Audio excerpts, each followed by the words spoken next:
As always, good morning, good afternoon, good evening, good night. So, trailer reviews for the day. I think this may be the last one unless I see something I missed on Honest Trailers, which I think I did actually.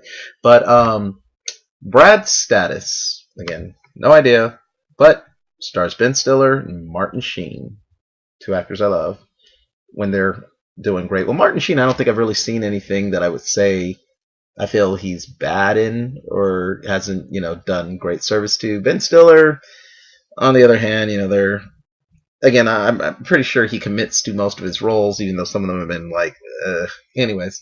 But let's check this out. Troy? You have 10 minutes. I just gotta put on my clothes. You have like the body of a man now. Hey, Dad, can you not be weird? Okay. Can you close my door? Yeah. Can you close the door? Yeah.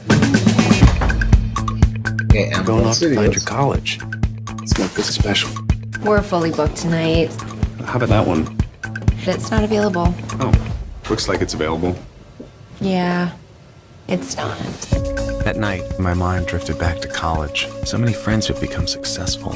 Craig Fisher worked for the White House. Jason Hatfield had his own hedge fund. Ellie Wursler sold his tech company at 40. What do I have? I work for a nonprofit and nothing to show for it. Somebody asked about you, whatever happened to you. Where's Brad? I remember that guy, Brad. You happy? It's a question we don't ask Present. ourselves. I love you. These are competitive schools, Troy.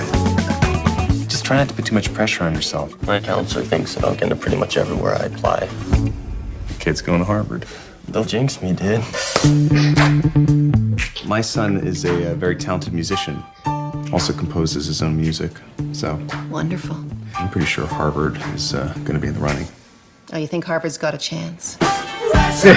Suddenly, my thoughts darkened. Troy could easily end up struggling like me. This is Harvard. Even geniuses get rejected. We need to do everything we can. Dad, I'm about to go have my interview. Do you really need to be jumping all over me right now? You're nuts. Do I sound jaded? I started out as idealistic as any of your friends over there. You're 50 years old and you still think that the world was made for you. I'm 47. Sometimes I worry that people think of me as a failure. Oh, that's right. You have your little thing. Oh, that is a cool thing that you do. That is good stuff. Your friends sound like dicks. Everybody's just thinking about themselves. The only person that's thinking about you is me. Isn't it crazy how we made this kid and now he's this brilliant, amazing person? I'm proud of you. Dad, you having some kind of nervous breakdown or something? No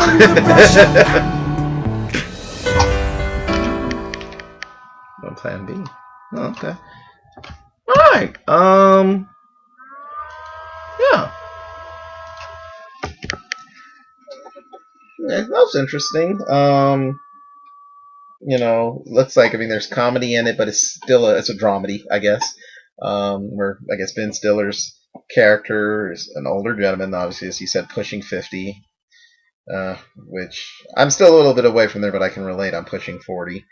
And, I mean, in honesty, it's a question I think definitely a lot of guys, and I'm sure most women too, at a point, ask ourselves. It's like, I mean, I'm sure I asked myself when I turned 30 and then 35, and like I said, I just turned 39, and I'm just like, God, where is my life? I mean, what happened to, all the things wanted to do? And then, like I said, you look at some of the people that you knew, be it from high school or college or whatever, and like you said, that have done these grand things or doing these grand things still, and you're like, how did my life come to this? I mean, where did it go off track? And that again always comes to, our decisions, and every decision we make leads us to a certain place, But I definitely sympathize, I guess, with that feeling he's got. Like I said, I'm almost 50. I've got this genius kid, which is, a great thing, but I think he said he works for a nonprofit, so he's like, where his friends are like, if not millionaires, well off businessmen and this and that. So yeah, it makes you kind of wonder about your life as his son even asks, "Are you having a crisis?" I mean, if I had a kid, I'm sure they'd probably be asking me that, which causes a little crisis within myself. Not to get all, anyways, but yeah, that definitely looks interesting, and it's like something that I would want to watch because, like I said, it's one of those types of movies, characters where, especially if you are a little older, as I am, that you see yourself more in that. And when we go to the movies or whatnot, of course, we want it to get away, depending on whatever it is, what type of movie it is, sci-fi, fantasy, but even a drama or whatever. But I think that we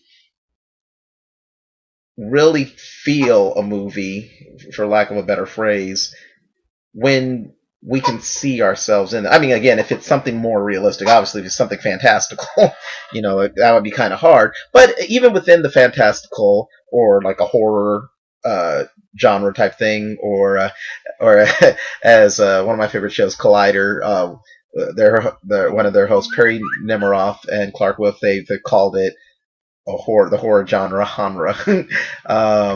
When you're talking genre or sci-fi or even comedy and whatnot, like I said, when there's a character that you feel you can connect to, or like, okay, that's the every person, that's me, then it grabs you in and you want to see more. But anyways, maybe it's just me, I'm crazy, and that's just my thoughts on it. But that's my reaction, my little review. As always, feel free to subscribe, share, like. If you don't like it, be honest. Let me know why. Helps me out. So as always, thanks for watching. Peace.